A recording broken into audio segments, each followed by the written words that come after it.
I urge to get a therapist on this podcast sessions. I think a therapist, but someone who's an expertise on.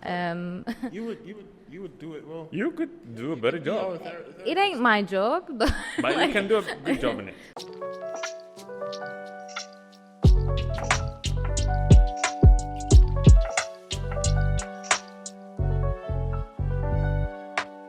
My brother, he's older than me. So I was always surrounded by people much older than me. My brother's friends were sometimes older than my brother as well. Like there was a time I was hanging around with a guy. He died during the war. May God bless him. He was literally 11 years older than me. People were commenting on him, why are you hanging out with kids? Thankfully, to my credit, he was like, okay, this kid is better than you, whatever.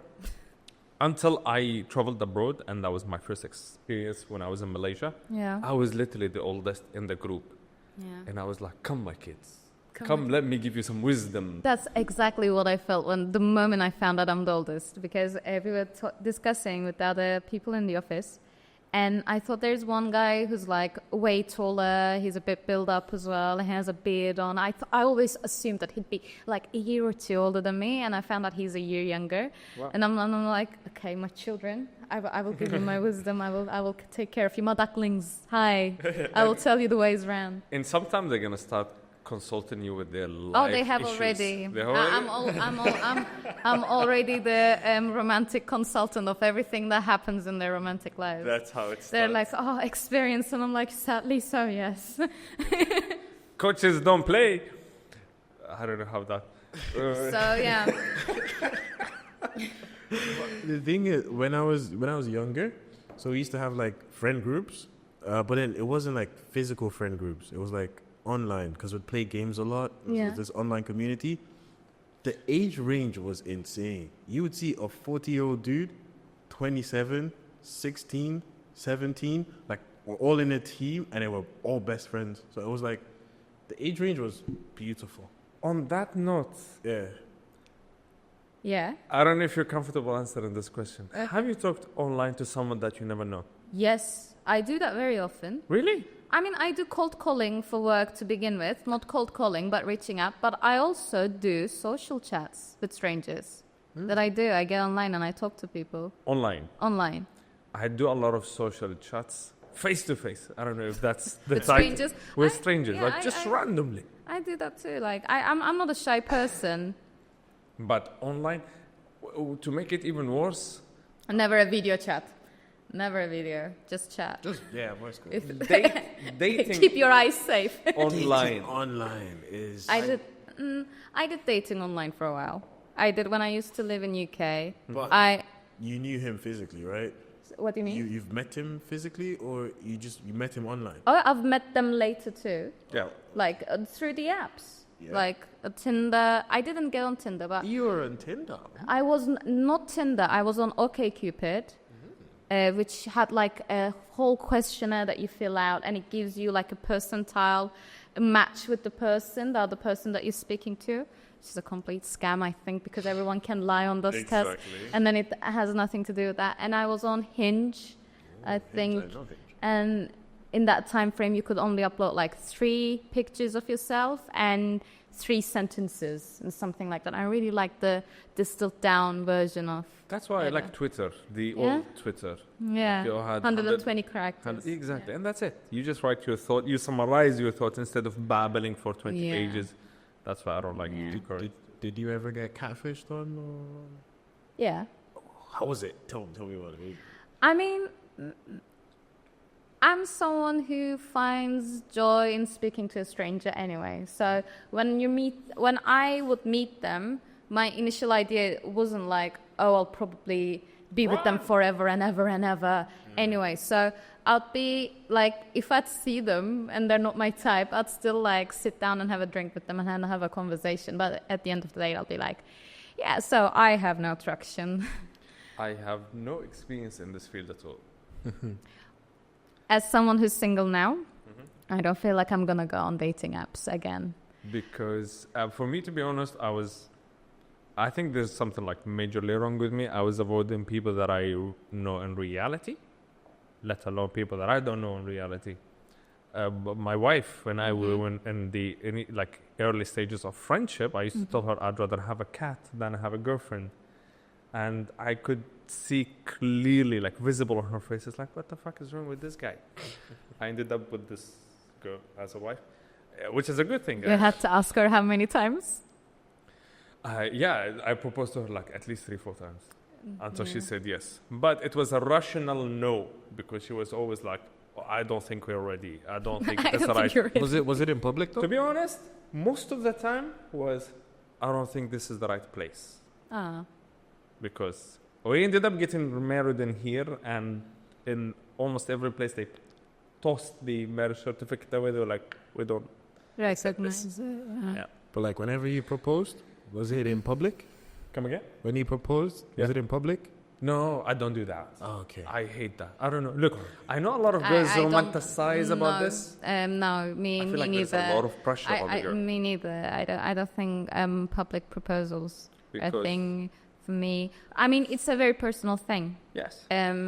I think that some people do really enjoy making it like a smaller version of a wedding, inviting their friends and family over. It's like there's a nice decoration. It's either a surprise or kind of like to keep memories of it, so they have a production team as well. I don't know. I have never been at that stage in my life, but I like that moment to be private. Thank you. And I've known of my friends and my cousins and people in my family and my surrounding. I like to hear stories that are very genuine, unique, tiny, specific to them. Like, yeah, I like that. I have 2 stories. Yeah, sure. One, it is my friends. He invited the whole clan. I swear to God, I kid you not. I was telling my wife, sitting right next to me. I know where it's going. I was telling my wife, I was like, this is not going to go well. I'm like, clearly not going to go well. I'm not a pessimistic person, but I could read the room, you know? And then 2 errors. First of all, he brought everyone outside, and the woman could feel like, any normal human being feels like something is coming, and I want to run away. She literally wanted to disappear. She could, anticipate what's going to happen. He took her outside. The way he was doing it, he opened the box in front of everyone. They were on a staircase, and we were all down waiting and cheering and everything. I'm like, oh, look at her face. She was like this. And let's say I am the woman. He brought a ring with the fucking biggest diamond in the world, and he was like, look. I swear, I have a video. I never deleted. I blackmail him with it sometimes. So he's like, look, a diamond. And the woman was like, she didn't say yes. I swear to God. She probably went into shock. Exactly, and she just wore it. I met her on the very next morning. We were having breakfast. I was like, so how does it feel? Being engaged? Awful. She's like, awful. Oh, lucky. I'm like, shit. That's number 1. Number 2, my personal experience. I bought a ring. At that time, I crashed my car. I didn't have a car, so I was using a bicycle, going and coming back. And I bought the ring, and I'm like, I was so impatient. I really want to give it to my wife. And I'm like, how do I give it to her? When do I give it to her? And then I was going to school because I had thesis to write. Yeah. On the way going, I'm like, oh, shit, you know what? I'm going left. I'm going home. I called my supervisor. I'm like, you know what? I'm not making it today. She was like, why? I'm like, I'm proposing. And I love her. She's like my academic mother. Let me call her, Pinar Hoja. And she was like, go. And then I went, and my wife... Rooting for you. You go. And I went to the house, and my wife was washing dishes. And she was like, I was sweating like shit. And I was like, should I take a shower? Should I take her to Sabor? Should I make a scene? I was so impatient.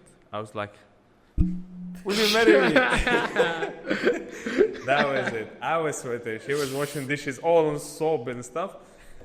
And it's been 14 years now. Yeah, I said private, but yeah.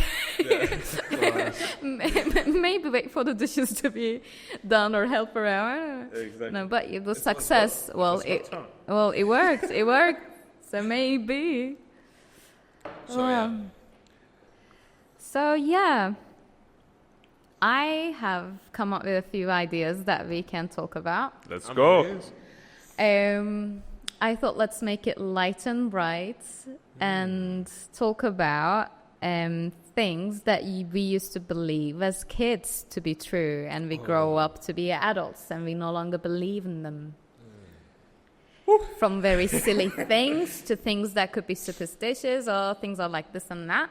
So as someone who came up with the topic, I'll give my own fact on what I used to believe in. That's good. One of the first things that I thought that came up to my mind is I really used to believe that if I had swallowed the chewing gum, it would remain in me for years and years and years and years, and it will somehow clog up. They made me believe that swallowing a chewing gum is like almost lethal down the line. And I believed in that for a very long time until I went to middle school, maybe. So yeah, that's my fact. I have few things that I believed as a fact, but I don't know. You're still not sure whether they're myths or not. Okay, one is a little bit weird, and I put one certain person in a very weird situation. So I asked my mom once, which is a question I think every toddler asks their parents, how do babies come? And my mom told me, parents just hold hands, or they just, once they are married, God knows they're married. Hold hands? God sends them a baby. And I'm like, okay. I didn't take that as an answer. I'm like, I don't know. My mom is hiding something. My uncle's wife came in on that day, and I came to her and I was like, Auntie, how do babies come? So when a parent is asked this question, they know how to go around it. Yeah. That woman was blushing. Blushing. And let me tell you something.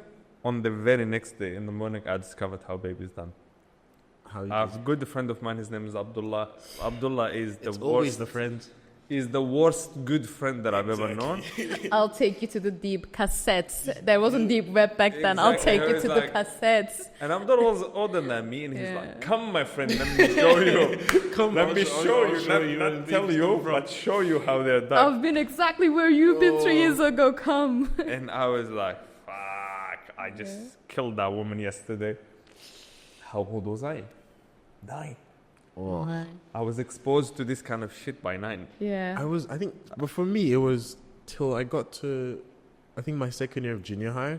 Yeah. I thought babies came from the belly button. Yeah. Because everyone had belly buttons. So I was like, to get the baby, they had to open the woman's belly button and bring the baby outside. Yeah. That's some alien stuff. Exactly. Is what and I then thought. You connected through it as well. And then that's why you cut it. That's why you have it. That's what I was saying. But apparently, no. From the inside out it is. Yeah. And I also used to think women, they pee and poop from one place. For some weird reason. Don't they? No. Because every time I wondered, why do they sit down? They're always sitting down. When they're doing number 1, they're doing number 2. So I thought they just had one hole. Yeah. But then, no, but look, about a superstitious thing. Yeah. When I used to ask everyone, like, where is God? They were like, God is above. God is above. God is above. And I'm like, what is God doing on the ceiling? Like, literally, I'm like, okay, when I'm going around, how does he follow me? You know? God is above. And then I discovered. I had a superstitious belief as well. It was imposed on me, as is it imposed on any child by the parents and the surroundings, is that if you wear your shoes in reverse, that it calls the devil. Like if you and right to left.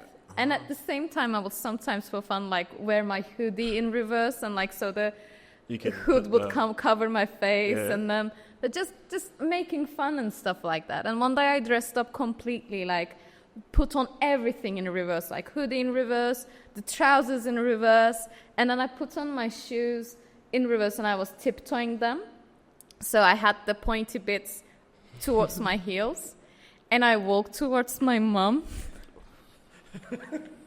Causing everyone trauma. She lost her senses. And then she said, this right here, this calls the devil, and this calls this, and this calls that. And then she told me, if you also leave your shoes upside down, it also calls for the devil. No. But can I say, Turkish people are very superstitious people. Yeah. The first time I saw this, my academic grandma, I don't know, she was talking Academic grandma. Yeah. Oh, sorry, academic. She's an academician. And then she... Academic mom. So I don't know, she was talking about someone who went through a lot or something, and then she did this. And I'm like, what was that? And she said, what do you mean? I was like, what was that? What you just did? And she said, this is just to push things away. I'm like, that's insane. Sometimes I feel like I should be aware of what I say, because that can be offensive to some people's culture. I told her, like, do you believe that this is going to cast things away from you? Yeah. And this. Yeah, this. It has to be wood. In uni, I had a friend from Azerbaijan, and like, while we were walking down the street, we would just like walk past the lamppost, and she would just like touch me again. And then whenever we talked about something that could be like wrong or upsetting, she'd go kush kush kush. and I like, she went kush kush kush. So that's like shooing bad things away and outside. And in that superstition, if something like gets in between you two, you have to reestablish contact. Otherwise, that means that you're gonna separate from each other. Since he's not here with us today, he's on a mission. Yeah. He has this, let me speak on his behalf, a scissor. I'm not supposed to hand you the scissor yes, right I away. have that same superstition as well. I mean, I don't heavily believe in it, but if I have to take it from someone's hand, not only scissors, also knives. Yeah, anything that cuts. It creates conflict. So you have to put it on the surface? It has to be put on a surface, and then you have to collect it from there. And Ives is another second superstitious thing that he does here in the coffee shop. Yeah. The first payment he gets on that day, he throws it on the floor until he gets a second payment. Then he picks them both up. So the money stays on the ground until he gets there? Yeah, all the time. When a customer buys coffee? Yeah, like you came and you handed him money. And then you come around, free money. The first period of time, like I'm like, why is money lying on the floor? So that's his thing. He throws it on the floor until the second payment, which is another thing. It's not a superstitious, let me call it a tradition. Yeah. In the Arabian world, it was like this. And I think Turkish people have it long time. No, it is like traders. It was more like a tradition than superstitious. Every shop, for example, Kapalı Çarşı. Yeah.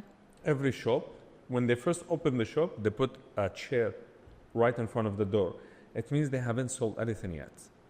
So there is a possibility that few shops, they sell the same items. Yeah. So if you as a customer come to me and I've already sold something, but my neighbor who sells the same item has not sold anything yet, I would tell you, look man, I'm really busy. They're next door, they're like with us, they sell the same things, go there because I can see his chair outside. Nice. Business etiquette, community. Not anymore, unfortunately. Yeah. Not easy anymore.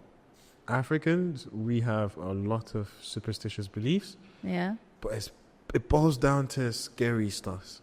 It's not, none of them is good. It always has to be scary. Yeah. And for us, because we have deities, because of our traditions, we don't talk about the devil. We talk about something else, which we used to believe would be probably scarier than the devil.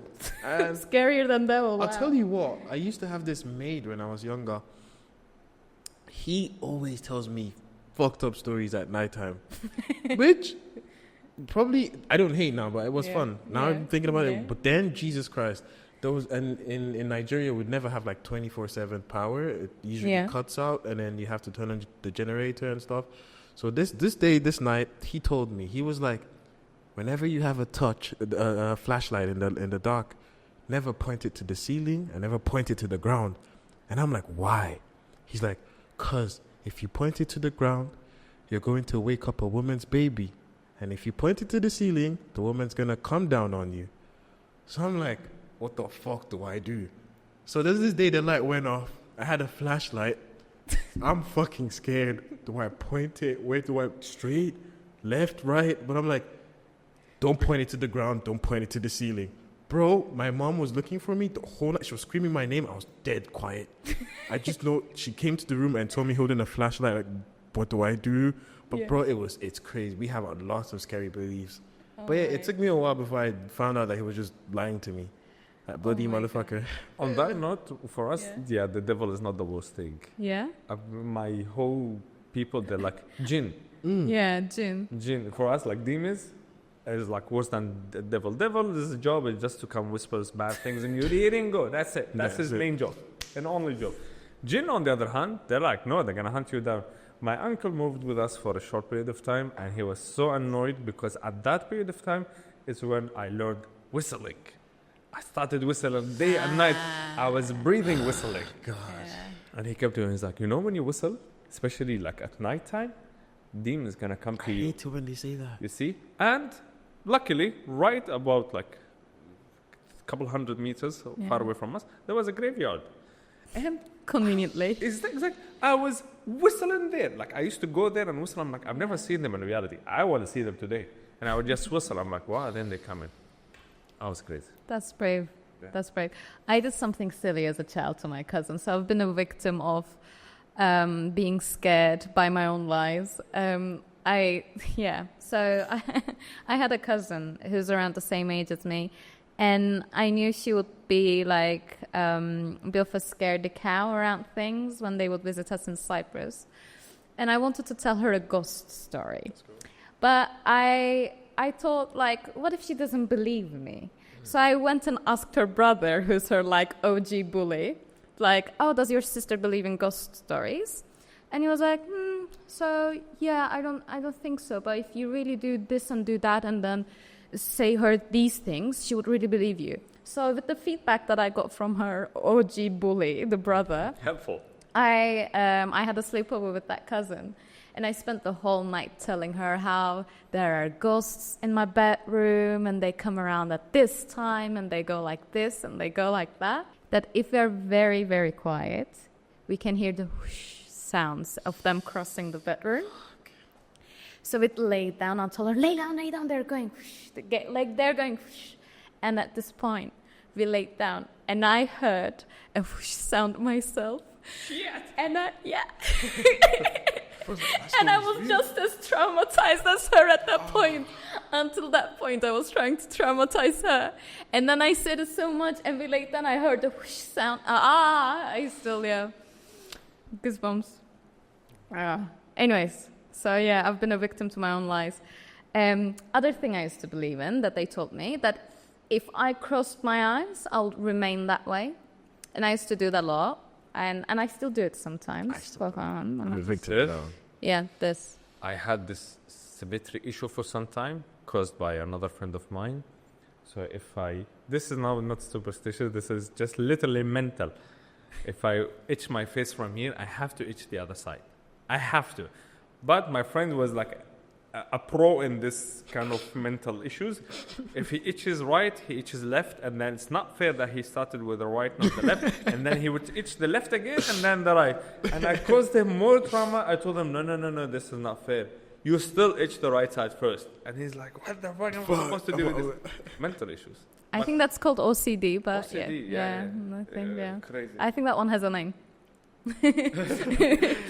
We have one guy, he's not a guy, he's someone's employer. I'm not going to say who's that someone. That guy's nickname for us is OCD. Sometimes I take seats with him. He's not a young person. I see him literally, as long as he's talking, he's just arranging things like pens, things. And my job is to disarrange things after him. And once he was like, are you doing it on purpose? I'm like, what is it? He said, I keep arranging the pens and you just keep scattering them. Crazy. You're ruining that man's day. Exactly. I mean, when you turn up the volume, for me, whatever I feel suitable, that's it, stays there. Could be like 41, 42. I noticed 99% of the people that I know, it has to be a multiple of 5 or 10s. Yeah. Like 55, 60. No. I know what you mean, but I'm not like that too. It has to be 2s. You are one of the same people. I go with my ear, like, where do I need it to be? But I know that. No, I don't go with my ear. Number. Yeah? It has to be multiples of 2. It has to be multiples of 2 You for are you. crazy, my friend. 2, 4, 6, So it can't be 43. It has to be 44 or 42. No, I don't like it. It has to be 44. What are the odds? What are 42. the odds? Pun intended. Where are the odds? So, yeah. Oh, well. So did the magic ever break for you in your beliefs of these myths like chewing gum myth when it was blown for me. I was like, what else do I know is wrong? Like, also, does the watermelon seeds not grow into trees out from my belly button? That's also something that children get tricked with. Exactly. It all faded away from me after I discovered Google. After you discovered what? Google. Oh, yeah. He discovered Literally, I started Googling everything. And bro, sometimes the things that I see, you should not. I'm like, I should not have Googled this. Yeah. Sometimes in the comment section of some post, they say some random shit and they're like, Google it. And the very next comment, they're like, no, bro, don't Google it. I've just did and I regret it. And I'm like, now I want to Google it more. They like, do it on TikTok too. Like, they're like, don't search this up. I search it up. Yeah. And I'm like, there's one thing I don't want people to Google, but I feel like saying it, but I'm not going to say it. It's just the most disgusting thing in the world. So, yeah, I'm not going to say it. Yeah. Censored. Anyway, so the one thing... Here's a bit of information that I'm not give to you. Yeah. But, look, some people definitely know what I mean, because there's a whole... Not from that they can figure out what exactly you mean. You know these posts of, they just show someone's forehead? And they're like, do you know this person? Just from the forehead. Most of the time it's M&M. There's so many grim, disgusting or dark things on the internet that they cannot just pinpoint by you saying that I'm not going to share. Is what I'm saying. Yeah. No. See? So sometimes, once it was quite popular in the Arabian side of the social media, showing, as I said, nose, forehead, ear of someone, they're like, how are you going to enter heaven when you know this person? You know? Sometimes black photo, and they're like, can you know this person? And here's the thing, the one who posted that photo and the comment section, we all agree on one person when there is no person, just a black photo. And again with a comment of, how are you going to enter heaven if you know this person? And I'm like, why do I know this person before even going to the comment section? And then I go and like, it is the person in my mind. And yes, thanks to my friends and the rough childhood that I had. To be honest... Is that the same friend who told you how the children are made? Exactly. Yeah. Sometimes I tell my wife, aside from that side of the dark history, I tell my wife, I really don't know how I kept my sanity growing up.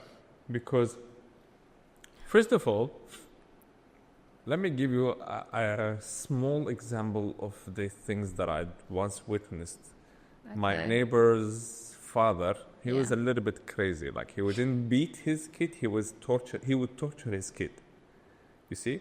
We were playing football, he called for one of my friends, and my friend was like, no, but I'm playing. Like, it's playing time. He was grabbed him, he was beating him all the way to the house.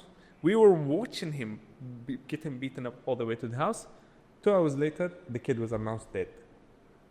And we witnessed that. And I'm like, fuck! This is not what we witnessed. And along a lot of examples. So sometimes I'm like, am I sane? Or do I think I'm sane? I don't know.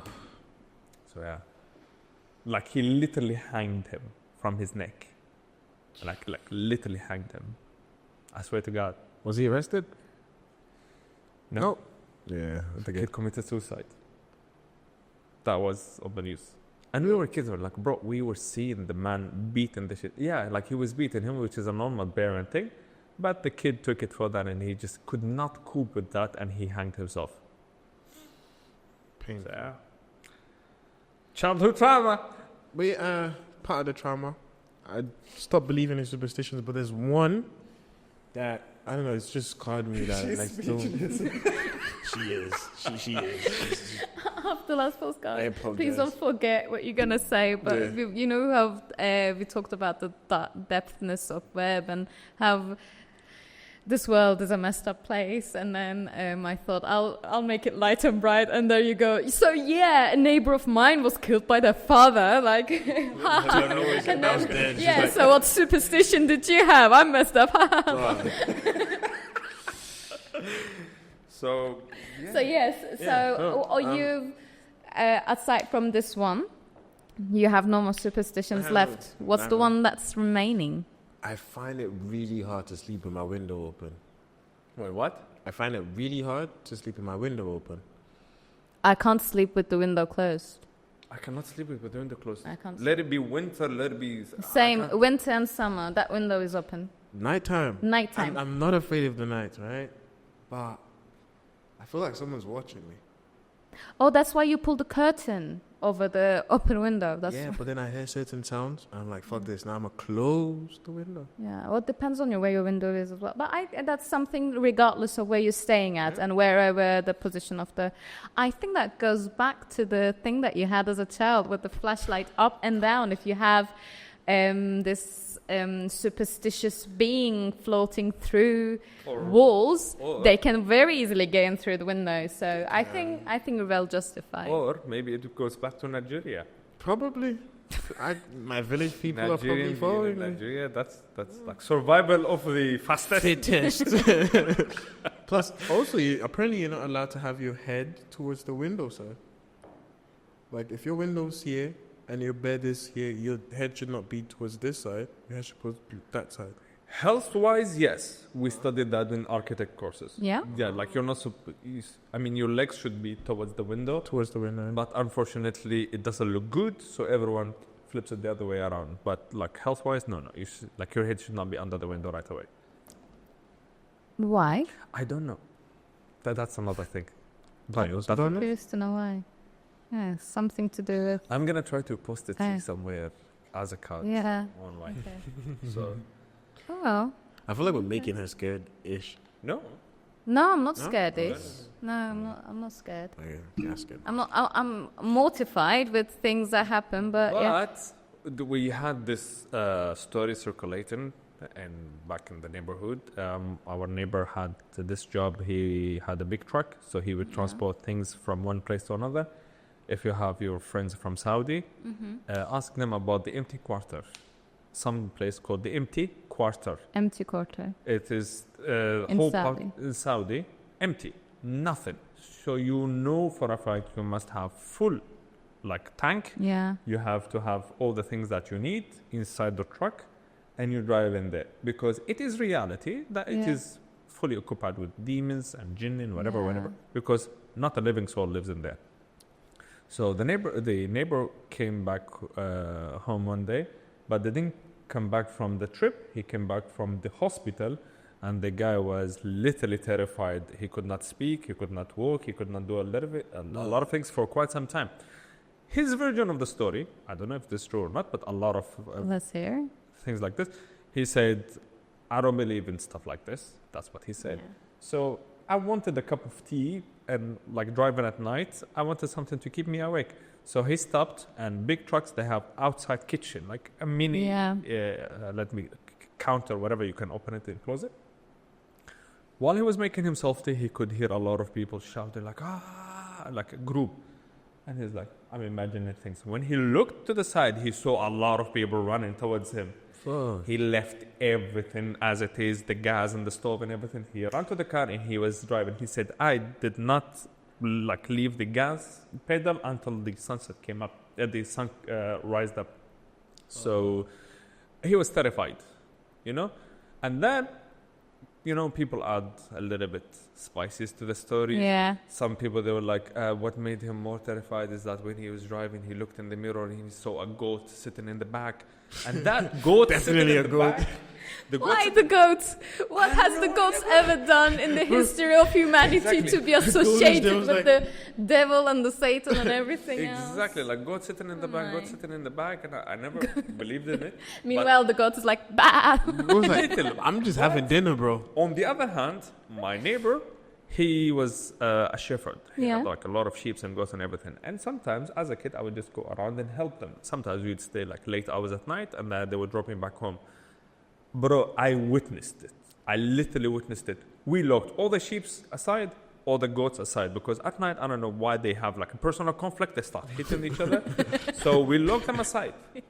Bro, half an hour later, we're making tea or chit-chatting. I'm looking, the goats are outside. The same goats are outside. And they're looking at you. Bro, yeah, but all of them side by side, and they're looking at you from behind the fence. It's the way they look is so fucked up. Yeah, it's so scary. And I'm like, well, the God story is true. Bro, me driving by, started driving by the age of 11 or 12, thanks to the rules and that no one cares about. Yeah. I always had this fear of looking, as you said, the mirror in the back. And me learning how to drive, everyone used to tell me, the most important thing is look in the mirror. And I'm like, I hope there is no goat in the back. But I grew up to know that this is maybe not true.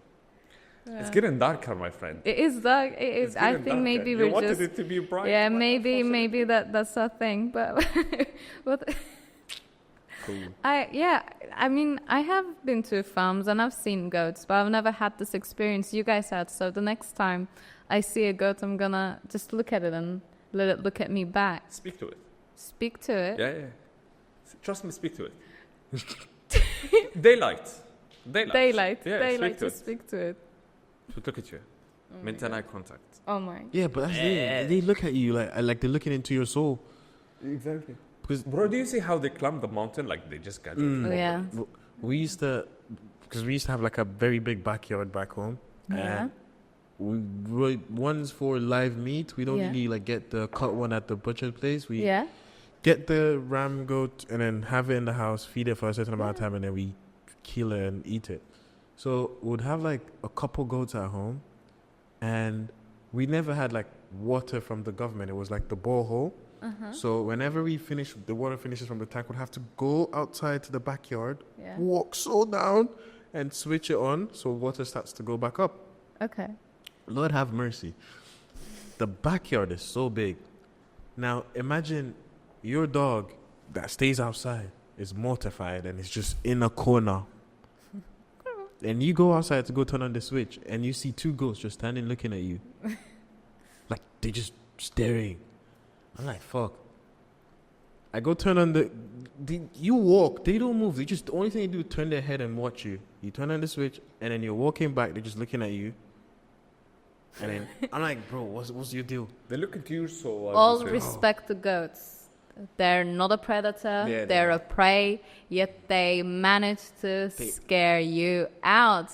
Honestly. Like that's. I think we have some prime lessons and a masterclass to learn from goats about intimidation. I mean, you can be at the bottom of the food chain, but still intimidate people who are smarter than you just by looking at them. Do you know who's at the bottom of the food chain and yet the most aggressive?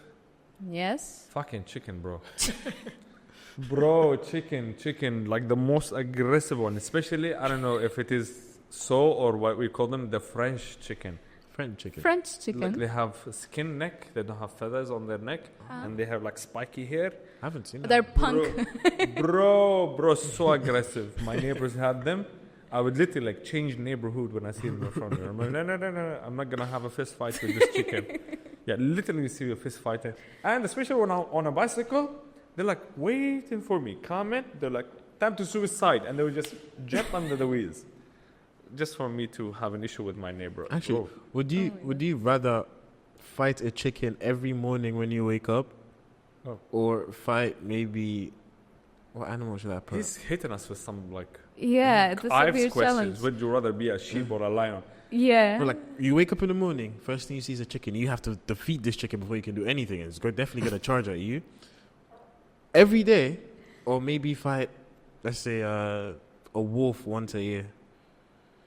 Chicken, yeah. Chicken, not a wolf. Chicken, bro. Chicken. At least I know I have food. Exactly. I mean, the next time I go to bed, I'll have some barley with me, and then in the morning I'll start bribing it and then make friends. I don't think I can do that with a wolf. That's one way to look at it. That's a very peaceful... Bribery is a very peaceful way to make friends. Thank you. You're a good politician, my friend. Good politician. Yeah. So, you know what just for me to end my thoughts about my superstitions? Yeah. I've always thought the government's there for you. Who? That's my biggest superstition. You thought and what? I grew up to find out, the government is not there for you. You are for the government. Yeah. That's why we had... I've seen this clip from a comedian. I cannot quote who he is because I can't remember his name, but he had this tiny piece saying that, like, you don't believe in any conspiracy theories? Like, you really think that the government is not lying to you? Ron Swanson? Maybe. Because, like, he said, like, I can't even visualize. I just remember what he said, because he said that, oh, okay, so I have one kid. I'm responsible for taking care of him. And I lie the shit to him. Like, if the government is responsible for all these people, you really think they're telling the truth? So, yeah. Yeah, as a father, do you lie to your kid? Look, lying is not a bad thing. Yeah. I had this conclusion a long time ago. My wife is the most honest person in this world, and it pisses me off. You know, sometimes you don't have to lie. Just keep your mouth shut. Don't say the truth. Yes, I know you're like accomplice when you don't say the truth. When you're like, step aside. I mean, she just can't. Give us an example of an instance. A friend of mine, who's a very good friend of mine, but someone you can never watch a movie with. Okay. Because he always talks over the movie, you know? His reaction is always like too much. Like, he would shake the whole row of seats. And there was this mechanic movie, Jason Statham, and we agreed that we're going to watch it together. And then I told my wife, look, it's been a while since last time I went to the movie. I really want to enjoy the movie. I'm willing to go twice. Once with you, once with him. Yeah. Just for me to enjoy the movie. Yeah. She said yes. Her and I, we agreed. Okay, we watched it. On the same day in the evening, we were walking in Girne Harbor, and we saw a boat. And the whole movie is about boats and stuff. And the guy was like, oh, speaking of which, tomorrow we're still going to the movie, right? Yeah. I'm like, yeah, of course. And my wife was like, and my friend looked at her and he was like, why are you laughing? She was like, nothing. And he was like, no, why are you laughing? She was like, maybe Abdurrahman has something to tell you. And I'm like, why? Nah, man. Why, my friend? Why? And he looked at me and he was like, did you watch the movie today?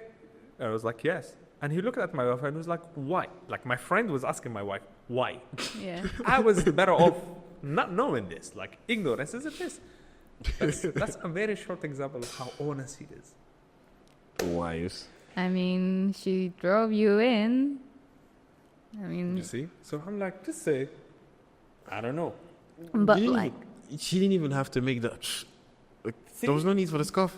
She always tells me, you lie a lot. I'm like, not a lot, but sometimes I do. Let me tell you another quick example that she fights me for it. You know the word usta? Usta, yeah. They lie. Yeah. In order for you to take this ustalik belgesi, they test how lying you are. If you like lie to a certain instinct, you get it. You know? They always like, Abijim, I'll be there in 1 hour. You know for a fact, deep inside, 2 hours, 3 hours maybe. So for me, this is what I do. When I speak to Usta, my wife sometimes witnesses the conversation between me and the tenants. Let's say I tell the tenants he's going to be there in, let's say, 2 hours. I call the Usta, I'll be like, bro, can you be there after 1 hour? And she tells me, what? Do you agreed on 2 hours? I'm like, yeah, I know that the guy is going to be late, so I'd rather make the Usta wait, not the renter wait. So she fights me for it. Like, why are you lying to them? Because if you lying to them, they know you are lying to them, so they come late all the time. And I'm like, okay, Mr. Advocate. So, can I tell you something? I'm going to flip the topic. Yes. Guys are better in lying than girls. True. Yeah? Is that true? Very true. Like, we lie, to be honest. Yeah. We lie a lot. Yeah. But most of our lies are kinda harmless. Like, we have to lie. We have to lie. That's the thing. Sometimes we have to lie to keep Are you talking about lying in case of like the constructors coming in and then this and that? That's just, I think, management and speaking their language. Thank you. But like, what do you mean by the other lies that we have to lie? What are the certain lies that you have to say? What do you mean?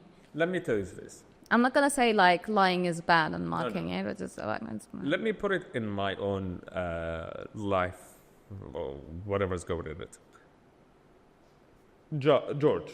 Yeah. George doesn't matter to me, okay?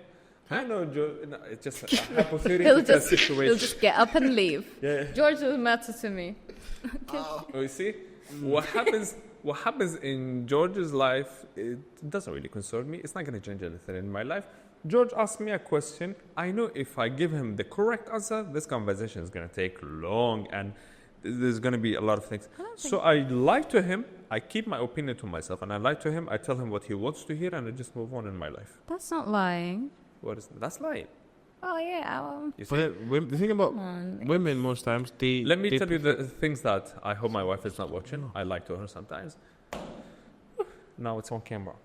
Sometimes I disappear for 2 hours. Okay. You know? My wife tells me, where are you? I'm like, I'm meeting Ives. I'm meeting George. I'm meeting someone. Yeah. You know? What am I doing in these 2 hours? I'm cheating or no? I'm just... no. You know what I'm doing? Guess. Pooping. No. She doesn't let me do that. Like, if I'm... For how long are you going to stay there? Like, you have a family, you know? No. That happens. But you know what I'm doing? I'm playing football. Oh. Yeah. That's it. I'm playing football. Like, this is something I really like. But she tells me, always injure yourself. Yeah, I know she cares about me and my well-being. But sometimes I really want to play football, bro. So I just, see ya. I lie to her. So this specific lie, is that a good thing or a bad thing? It's a bad thing because you are lying about your...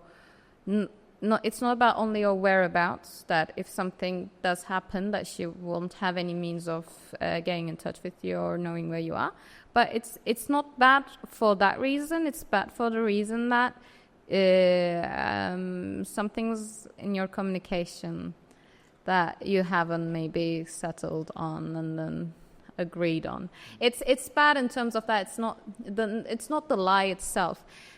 When you said like men are better liars, like women can't lie that good. Maybe that's because women lie so good you can't never really notice that's a lie. I knew she was gonna say that. I saw it coming. That's one way to look at it. Yeah. So like maybe we're using the banner of truth to mask our hidden. Things have changed. I'm glad that you're sharing your relationship hurdles with us, and then I mean, as long as she's happy with you sharing this level of detail, that's fine. My life is in public anyway. No, I'm joking. No, but here's the thing. Look, this is something about us males and females. The conversation is taking weird turns right now. Everything goes back in this podcast to being male and female differences. We start up with like children's stories, and now we are. I will go back to that. By the way. So, if you ask me, "Are you okay with this or not?" and I tell you, "I'm not okay," this is it. I'm not okay with it. Yeah. Or if I tell you, "Look, man, I'm okay with it," that means I'm okay with it. This is something I discovered after being married for really quite some time. Girls, when they say, okay, you know what? Go ahead. I'm okay with it. Bullshit. No. No, to be honest, it's not. At that very moment, it was not bullshit. It was okay. She was okay with it. But then she rethought her thoughts, and then she was like, you know what? I'm not okay with it. That's what I discovered. It just, the heat of the moment, thought to herself, you know what am I stopping in? Why? It's okay, it's just a football. Go ahead. And then she's like, I'm not okay with it. When, after I left the door, I'm like, no. So I know she cares. Yeah. Yeah, but sometimes you have to. Yeah, I'm not going to be an advocate for every experience that you ever have with a female being, so... But a woman's yes is not really yes. A woman's no is not really no. Look, I don't have mommy issues. You know what? I try my best not to have mommy issues. I'm against guys who have like mommy attachment issues. Yeah. And unfortunately, nowadays, there is a lot of guys have mommy attachment issues. Yeah. Yes, I know it goes the other way around as well. When girls have amazing father, now it is very hard to find a good guy, you know, because the father set the standard really high that now they don't want to accept anything less than that. Which is a healthy thing, to be honest. Yes, I agree. You see? But as a man, I have to confess, it doesn't go the same with the mom and the boy. Because the mom is not setting up a certain standard. Mom is being too caring. Now it is, you know.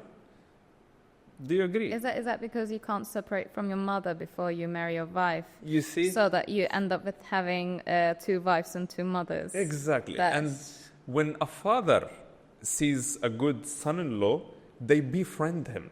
Yeah. But the mother, no, the competition is all my friend. There's a medical term for this. It's a psychological complex that happens, and it really happens in cultures that are like cultures that we're familiar to. Yeah. It's a psychological thing between mothers and sons, which is so unhealthy. But I started this and I forgot where I was going with it, to be honest. It's fine. Let's anything but you talking about your wife. Badly, poorly. To like talk about her in all the good ways possible, Okay, but look, like stop complaining about your wife on this podcast. I'm complaining about myself because, as I said, she cannot lie. She's a very truthful person. That's a good thing. It's a good thing. But to be honest, in this world, you have to lie. Isn't that why you kind of trust her for everything, and that's why you're with her? You probably like that part of her to a certain level. Let me tell you something. When I tell my male friends this all the time. Yeah. Let's put a situation. I'm traveling. You're what? I'm traveling. Yeah. And my wife is here. I tell my friends, I feel comfortable. I'm leaving a man behind me.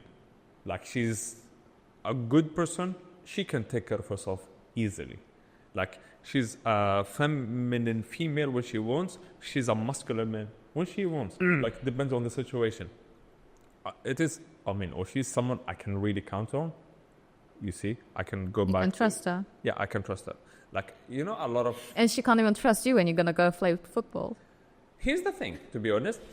Not so long time ago, my ex-girlfriend, a lot of exes, I was literally genuinely checking the mirror because I was going back. At that very instant, there was a girl passing by.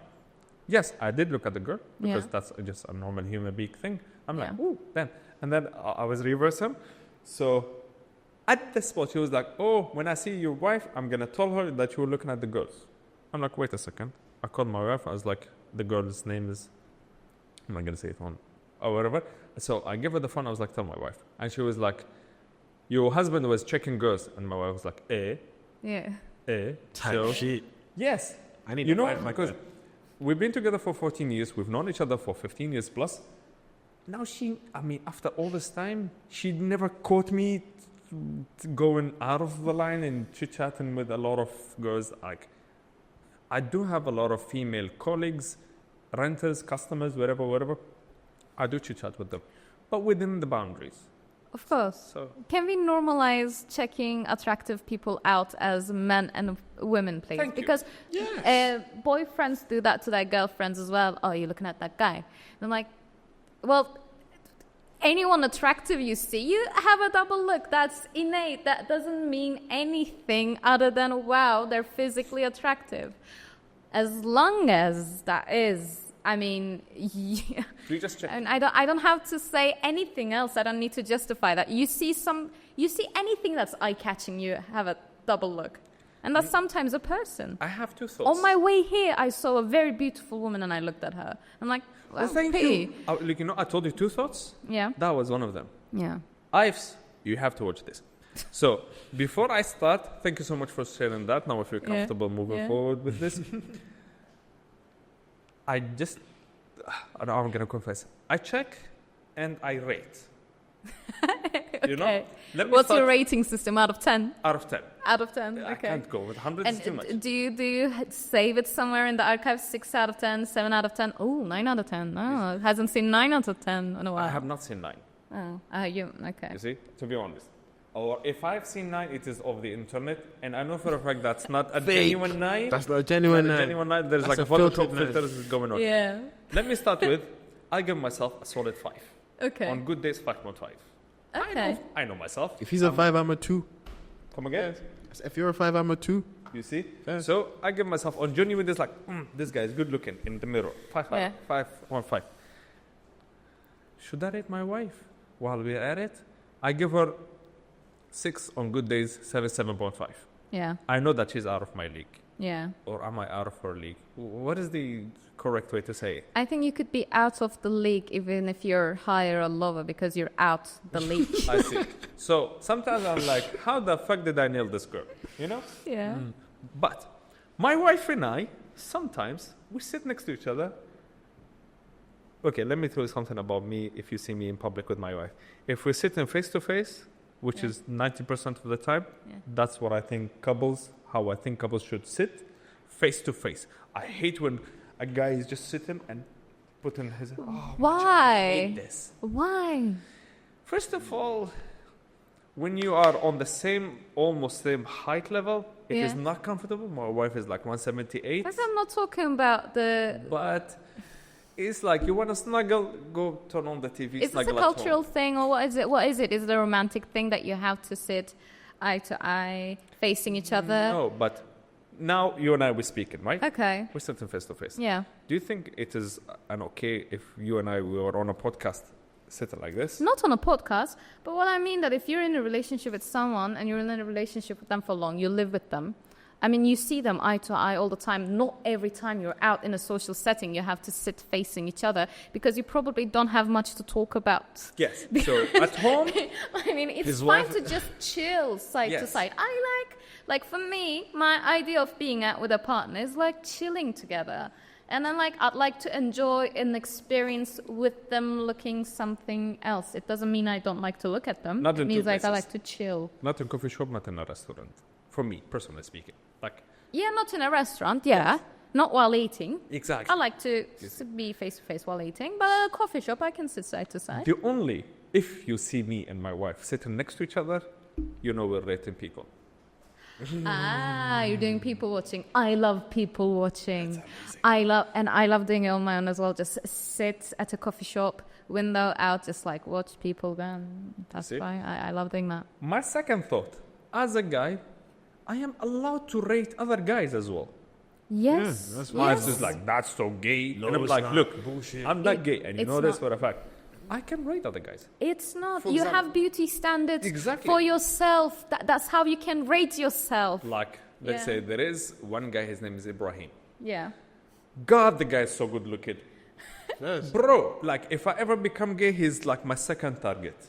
You know? Who's number one? Who's not A I guy's was name is about to Charles. ask. You know it? Who? Charles. Charles, look out. Charles is a Nigerian guy. Really? You know? Even though I wouldn't... I'm saying it on camera. I don't think I can date a black girl, to be honest. First. You see? I'm going to give you an example on why I cannot date a black girl. But Charles, sometimes, it's not just the looks that it is attractive. It is other things as well. Charles is the most open-minded male I've ever seen in my whole fucking life. Like, he's so open-minded, it is annoying to me. If Charles was a girl, would you be dating? No. That's why on the only situation where if I'm gay.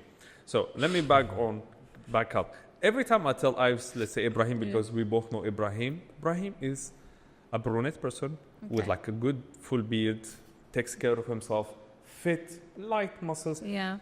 Damn, he's so good looking. But Damn. he needs like muscles.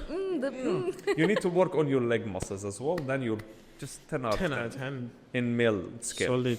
You lick your lips. I have not. In my defense, I haven't seen him. I have not seen him. You see? The concept is good. I'm gonna show you. Like I'm thinking. I really want to put his photo here, but I don't want to. You're a photographer. That looks really do. Okay, Yeah. I'm gonna take pictures of Ibrahim. Yeah. So now let me back up to. Okay. Imagine a meal, no salt at all. Yeah. It's blunt. Like you really can't enjoy it, right? True. For me, that's white goes with the light color yellow hair. You know, like the white Russian white Scandinavian Oh my God! girls. Look, yeah, okay. Because I really wanted to ask you specifically why you wouldn't date black women, and I held myself back because I thought like, okay, if we open that, you may not even want to talk about it. Maybe I shouldn't let that. Yeah. I don't have. And then, I was having a battle within myself. Should I bring this out into the light or should I not? And now I thought you were going to say, like, it looks matter, personality matter with your analogy with food and salt. And then now you say, like, white women with, like, blonde hair. And then what else is next? What other type of racial stereotype do you have for women that you're going to compare them to bland food or undateable? You got the answer? So, white yellow hair. By the way, you're not white with yellow hair. I'm not taking personal offense. Okay, I'm just saying that I feel guilty myself for not questioning you hard enough. But then should I question you? Because like it's a personal choice about and then No offense, who you feel attracted to. But I didn't like that you compare them to bland food. I haven't finished. So for me, that's how they are. That's for me. Okay. I'm sorry for the example, but this is literally the closest I could bring my feelings to it. Okay. Now that bring the same meal, tons of salt. That's black girls. You come again? You see? No, come again? Like bring salt in the same meal, bring it to be like He's so salty. referring pigmentation in salt. So if you have zero pigmentation, you don't have any salt. If you have too much pigmentation, That's you're black too women. salty. Too salty. That's You see? what is. I go yeah. Honestly, somewhere in the brunette, I fuck with like this. light to brunette category. Now bring my brother, my own flesh and blood. Bro, if he sees a guy with yellow hair, I'm like, oh, this guy is good looking. For him, blonde, that's it. I don't want to see other features. That's my brother. I disagree. That's the thing. I disagree. My brother cares a lot about the looks. I think it's an attractiveness is a complex dish. You have to have elements. You have to have Of course. a really nice plate. The food needs to be positioned well. There Thank should you. be fats. There should be protein. There should be different tastes. There should be some acidity, There some should be sweetness. That's there when should you be go in the herbs. personality. It should look and good. It should be warm, and then, like that's the whole combo makes an attractiveness. That's perfect. You see that the combo effect? But none of these elements go with me. It's like the harmony of the overall plate. Exactly. So it's not about only the Salt. salt Yeah. and the amount of pigmentation there is. They could be very, very, very light or very, very, very dark. If the overall dish makes a great harmony, that's what makes someone attractive. Is personally what I will say. If I can't. Let me compare tell for you, the first girl that I dated for many years, she was going a little bit closer to the quite salty, but God dang. not so salty, but like almost getting there. And then I'm like, oh, caught up. So that's my opinion. Yeah. Let me go back. What again. is your type in men? I was about to ask, but then I felt shy to be Oh honest. no. No, I thought I had a type, but I don't think I do. And my friends tell me, like, yeah, you don't definitely have a type. Not a type in terms of appearance. I think I'm drawn to certain characters. I don't think it has been. I mean, yes, for sure, I feel attracted towards certain appearances and features, but in romantic setting, if you're to form a bond and something like that, I always find myself drawn to a certain character, not in terms of appearance. I think I've dated very different looking people as well. So yeah, I'm not answering the question you asked me, am I? What exactly do you want to ask me, guys? Would you date an African? I would. Would? Oh, nice. Why Yes. not? Would you date a white girl? But Would I? Yeah. Yes. You know what? You would date a dog for I care. Bro, he hits on any moving thing. you need to get back at him. That's. You know why? Because look, I don't like. I'm gonna say this anyway.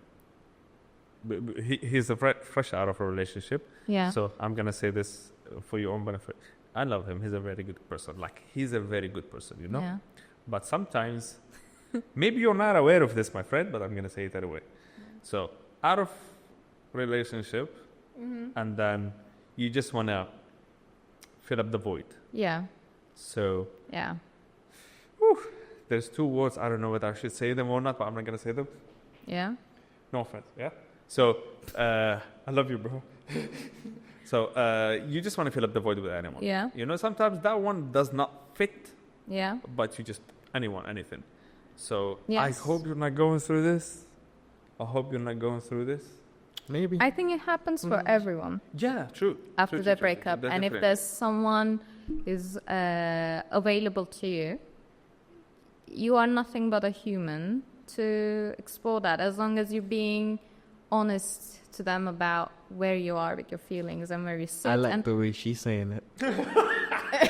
I like the way she's saying I it. mean, she's I'm telling you, she's a politician. She knows how to put her word very nicely. I don't. No, like, it is a very human thing that if you're in a relationship, it doesn't matter for how long, you have built certain connection, you have got certain habits. I like how you guys are taking it, but I'm going to keep on talking the way I intend to. When that person leaves and that void is created, yes, you are nothing but like a social addict. Like you're addicted to certain kind of food or cigarettes or something else. You have built some social habits that you had in your day, and now that it's gone, you desperately want to fill it because you feel sad, you feel lonely without it. It's just out of habit. It's like lack of it is like as if it's something bad.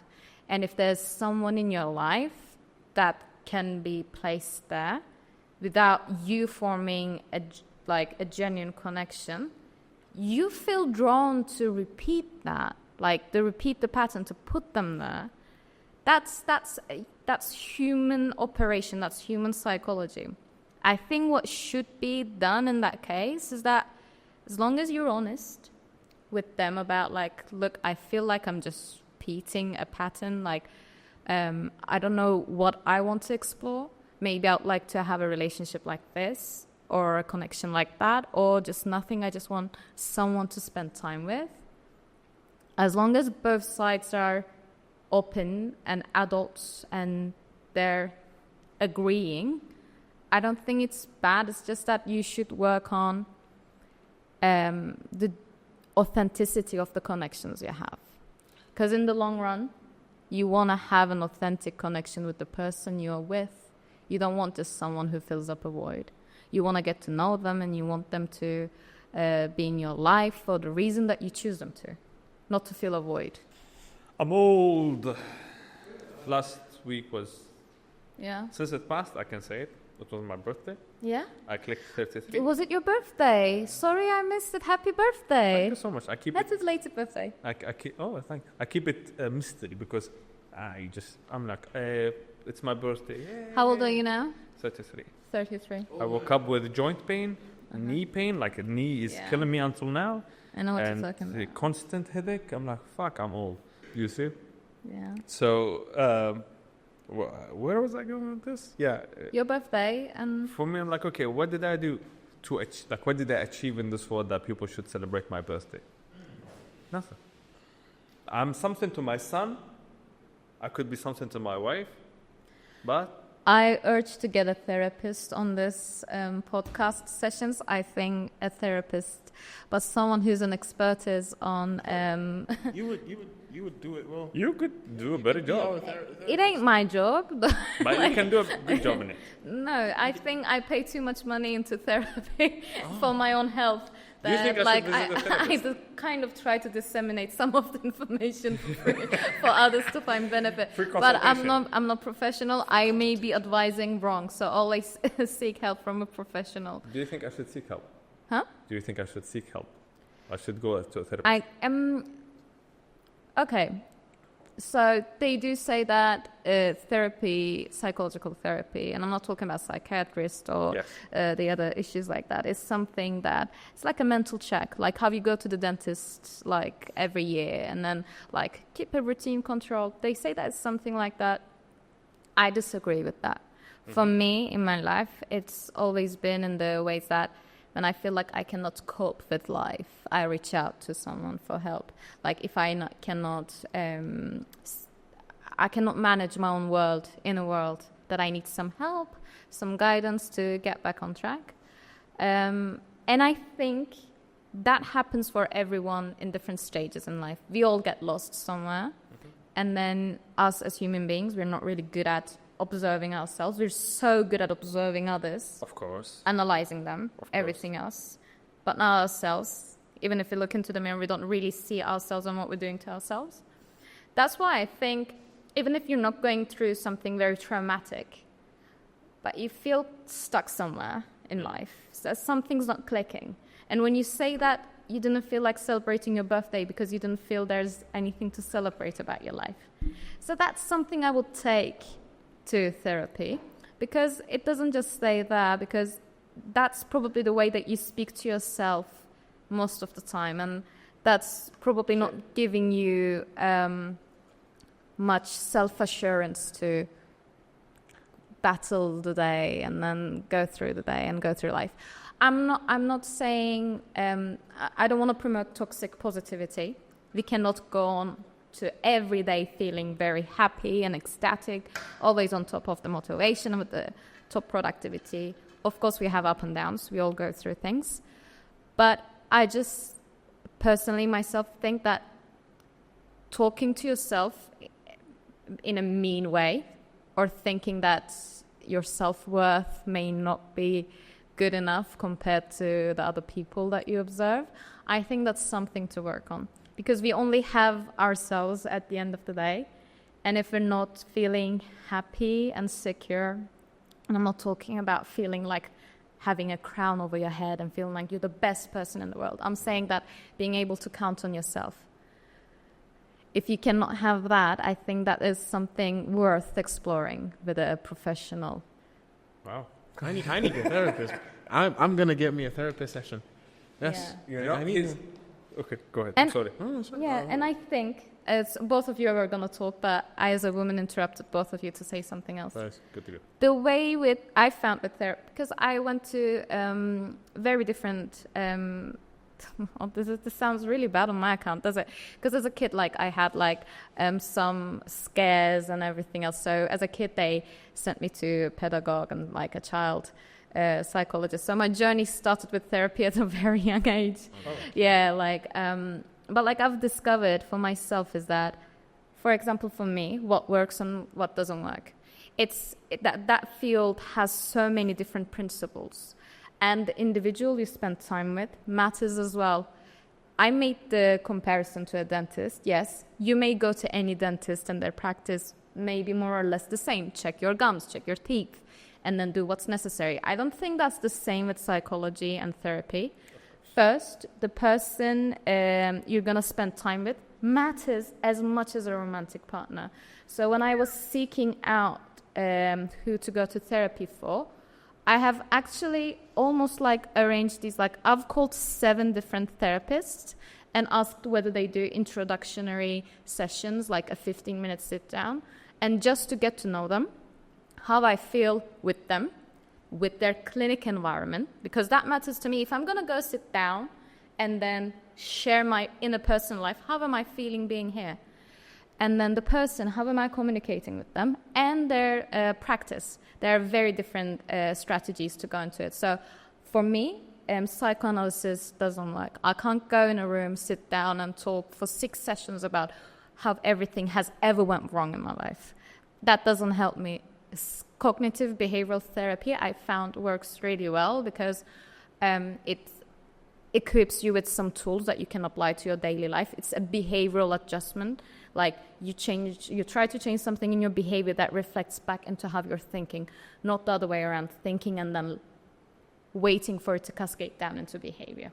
Makes sense.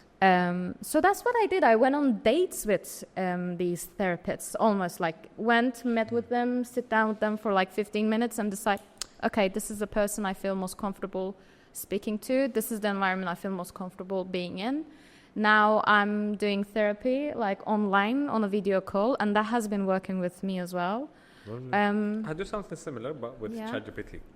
I do speak to chat all the time for everything mental and everything about work as well. I love my AI. I was having a conversation. I gave my AI a name. It has a name and a last name. For me, it has and then one it single responds name. in that name. What can I ask? What's the name? Yes, of course. Because it's ChatGPT. I thought the name Chad would be a little punny, a little pun. So I call him Chad, and then he has a last name. What's it? Because I wanted him to be this bubbly, friendly character that I can feel like I can talk to. There's this movie that I really like called Pride and Prejudice, and there's this ginger guy. There's a ginger guy whose last name is Bingley, so he's called Chadwick Bingley. Mine is Robin. Robin. That's it. Robin. Because you're Batman. Thank you. Someone understands the reference. That's it. What's yours? Do you talk to him like that? Don't talk to him? Oh, bro. Only if I got projects. I think... Yeah. I mean, you're seeing... I've never been to a therapist in my life. Yeah. Because my culture is the kind of culture of suck it up. Yeah. That's it. Which is... I think you come from the same culture, which is you just have to suck it up. Like, where is mental? Are you crazy? Take him to the asylum. Unfortunately, that's so not. Yeah. Okay. Eat food and then sleep, and they think that you should be okay. But like, I don't think it benefits you on the long run, because we internalize our feelings and emotions, that anything we don't express manifests itself in physical form. And that happened to me for a period in my life where I didn't seek help, and I was going through a very unsettling phase in my life. Like, I didn't feel any kind of a support mechanism. I felt so out of choice in my life, and I didn't seek help because I thought I have to hammer it. I like to harden up and push through this, and I pushed myself more and I pushed myself more, and it manifested itself as physical pain to a point that I was getting these migraines that was like with aura, like that would block my vision, and I went like blind in the middle. Like, I would get these headaches and I wouldn't be able to see like this part, and I would still need to go to the office and do some work. Sure. And it was just, and then it was, I'm not saying it was only like the psychological element of it, but physically and psychologically, I was in a really bad situation where I needed help, and I just refused to get help because I thought I was a sissy myself. I was calling myself that, oh, you're not hard enough to take on life. You're not hard enough to battle through this. Push yourself, push yourself. Man up, woman up. Woman up, woman up, exactly. Like, you chose this, you do it, you go through it. Don't let this get you down, and then you look like you're a functioning human being. From the other's perspective, they see you dressed up and go do your thing, handle your life. But no, I've learned my lesson, and I'm glad I learned my lesson that way, because other people experience very, very bad other physical illnesses because they don't deal with it. It does. Conclusion. So when I was a kid, I did believe that chewing gum would clog up my... Superstitions. And I'm glad that myth is broken. And as I'm going through life, now as a 30-year-old woman, there are still certain myths that gets broken every year. It's not just about childhood stuff. Like, every year I discover something else. For example, my faith in humanity has gone. Expired. It's gone. Yeah. My faith in the government is gone. Welcome to the club.